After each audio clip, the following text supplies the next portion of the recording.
Hi, I'm Yutong, a product designer at Meta. So today I'm going to be talking about how visual storytelling can elevate your vision communication. Let's get started. So first of all, a little bit about me. I've worked at Google and Meta in the past couple of years. At Google, I worked on products like the Google Pixel phone, the Google Pixel Watch in its very early days. And at Meta, I've worked on Workplace. That's an enterprise product we sell to our customers. And most recently, I'm working on the metaverse and working on avatars to prep for the future of metaverse. And across these kind of experiences, I've seen a lot of visions to be created and also presented to leadership, to teams. There have been good ones and there have been not so great ones. I personally have seen visual storytelling to play a very key role in making sure the visions are well received and also get buy-ins and also get excitement from the team. And that's what I want to share with everyone today. So how visual storytelling can elevate vision communication. Before we get into a bit more detail, I'll first talk about what are great visions. I think we'll agree on many things, but I want to just talk about them first. So great visions, first of all, they should get people excited. That's really the reason why we create visions. They are things we want people to believe about the future. And one of the examples I'm showing here is last year when Mark Zuckerberg was talking to people about the metaverse in last year's Facebook Connect. And metaverse is, of course, still very, very early and it's abstract and there are still a lot of things that haven't been defined. But he was able to show people what the metaverse can look like. And he didn't just tell us, he showed prototypes, he showed videos, he showed how things can work in metaverse. And that kind of a realistic representation of the future was very exciting. So internally at Meta, I heard so many other people saying, after seeing Facebook Connect, we were saying, let's change team, let's go work for the metaverse. And that's what I did. So I got very excited about the metaverse because of the future that he presented to us. And I changed over to work on the metaverse and the avatars. And at the same time, visions evoke emotions. So they help people to connect with the future. And oftentimes, people don't remember the exact features that are being presented, but they will remember how the visions make people feel. So for example, here, the example I have is back in 2016, when Brian Chesky, the CEO of Airbnb, talked about the Airbnb trips to everyone. I still remember he showed a video of a lonely traveler went on a trip and how Airbnb trips can help him to transform what the trip would be. And I remember the music, the visuals, the story. I don't remember the exact features or whatever they were trying to promote, but I remember how it made me feel. So feelings stick to people. And when presenting visions, I think focus on the feelings over the features is very helpful. So then people connect and they remember. To sum up, so great visions help people to see things and also feel the future. It's like you can touch the future. Future is not here with us yet, but visions bring them closer to today and people can feel it almost now. So I want to share how visual storytelling can play a role. Visuals and the stories can help people connect, can help people to see and help people to feel the future. So I'd like to go over a couple of things today. First of all, I want to talk about stories. So how stories can help ground visions. And second, talk about visuals. So how visuals can help to clarify and also drive excitement. And last, I will talk about some frequently asked questions. Okay, so first, stories. So we talk about how stories will ground your vision. So let's think. Humans are story animals. When we are younger, as kids, we like adults when they tell us stories. That's why there are so many bedtime stories. And then now, as adults, we think, we walk around, we read things, we write and stuff. In our mind, we're always making up stories. And that's how we make sense of what's happening around us. And also when we talk to people at work, at home, anytime really, we are telling each other stories. Again, that's how we process, how we make sense of how things work around us. But oftentimes I see visions are presented as feature lists instead of stories. And that makes it hard to understand. So here on the left, you can see that's how sometimes visions are structured. You have a vision statement, you have some themes, and within each of the theme, you have different features. That is kind of like a realistic or like reasonable structure.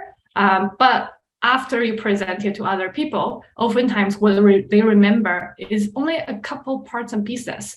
They may forget a theme, they may forget some of the features. So their takeaway becomes a couple different features and some themes. And it's a bit hard to later recall what is a vision. Why is that a problem? So here I'm using a metaphor here for the blind people touching the elephant. So for you, the person who's creating the vision, you may think, isn't it clear? It's an elephant.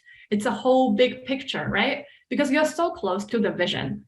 But then for the people who are viewing the vision, they may only remember or see or digest only parts of it. So on their side, they see it. Is it a wall? Is it a snake? Is it a tree? That's their interpretation. And that's not great. They don't see it as an elephant as you do. So what can we do? This is what I want to share. Instead of showing visions as feature lists, show them as a story. So instead of going through each of the feature by theme, which is reasonable baseline, and change them into here's a story. And so on the right, you can see here, first introduce the vision statement, that's fine, do a summary, and then talk about who's a user. So here meets Jay, and here's who's Jay and all that. And then talk about what are the challenges, pain points Jay has. Jay is our user. So when Jay is doing this and that, these are the problems. And then you go into the vision talking about now when Jay does the same thing, the experience is so much better. So as you go through the narrative, it becomes so much more humanized. People understand where you're coming from, what are the pain points, and also how the vision can make it so much better. So it becomes a narrative. But you may say, well, people are still going to forget things, right? Like they are still not going to remember the whole story. That is okay. So what we are going to do is to try to really focus on the emotions instead of the details. So when you present the user, when you present the problems and the result, focus on having them connect with that vision. So nice to meet you, that's a user. And then feel the pain, like it is very painful. Have your audience feel the pain. And when you show the vision, they can actually feel the joy. Oh, it is so much better. So get them to feel that way. And so their takeaway after vision would be, oh, I remember that it's solving the problem. That's what they should be remembering. And that's what they should get excited about. They still may not be able to remember all the features, all the details, but that's okay. So that's kind of on the user story itself. But when we show it to other people, there are still other things that we should cover. So this is what I want to share. This is kind of a vision presentation or slide or story type of structure that we often use at Meta. I've seen it work across different teams, different visions. So here it is. First of all, still go through the vision background. Why are we even doing this? What are the existing insights, problems that you already know? Then do a summary of the vision. This is, as much as the story is important, I still think the summary will be very important. So call out key features, call out key things, principles, statements, and stuff. And then you go into the user story. Here is where like people go into the details and really go through the whole narrative. And when they get to this point, even though they may not read through everything, they know you've gone through the process of understanding the user, understanding the problems, and making sure your story, your vision actually fits the problem, actually solves it. Last, you can talk about execution plans, the strategy, what are the next steps, the metrics and things. Those things are always very important as well for next steps, but they are more kind of after post-vision type of work. So this is what I want to share on the story part. Then second, I want to talk about visuals. For visuals, I think I'm a designer, so I'm sure a lot of designers also know visuals are very helpful to clarify things. But I do think there are slightly different understanding of like when visuals should be used and how they should be used. And that's what I want to highlight here. As a junior designer back then, I used to like to always ask different people, what can design bring to the table? What can I contribute to product teams? And I remember a lot of senior designers used to tell me, yes, design can do pixel work. We can provide visuals, but design isn't all about visuals. So don't jump into visuals too quickly. I still agree with that. I still think like we should find the right moment to jump into visuals. But at the same time, I think when creating visions, I've seen too many times when visuals were introduced so late. So people spend a lot of time trying to use words and text to clarify, which isn't efficient. And here's an illustration of how it might work. So for example, here, visions always start with text, always start with words. So here's a wall of text that's written about the vision. And for the different people in the audience, you just might have different interpretations. You never know what the other person might be imagining in their mind versus my own, and like whether or not they are aligned. But how it can be different. So introduce a visual, introduce a prototype. And here it means this. So there's a lot less room for misalignment. And the conversation would change from previously, it's about, is this what you mean? Or to now, it's about, is this what we want? And that's a step forward. So the old saying goes, an image is worth more than 1,000 words. I would say a prototype here is worth more than 10,000 words. So we can see it. We can see the future without spending all the time to try to build it. And I think this is the superpower design can bring. I would encourage designers to really use this superpower, especially in the early stage of vision creation. It may take more time, but it would help in general streamline the process and clarify for everyone in the process. Then on the visual side, one other thing I want to talk about is the visual quality and also fidelity. So even though it's vision, but like the quality and the fidelity matter so much. The whole point is to get people excited. So imagine when Mark Zuckerberg was showing us the metaverse, instead of showing these high quality, almost realistic videos, he just talked about it. He just showed a couple sketches or static images. Then we wouldn't get it. We wouldn't get excited. We wouldn't see the future that he believes in. But here, using something that's much higher fidelity, we are able to really understand what he's talking about.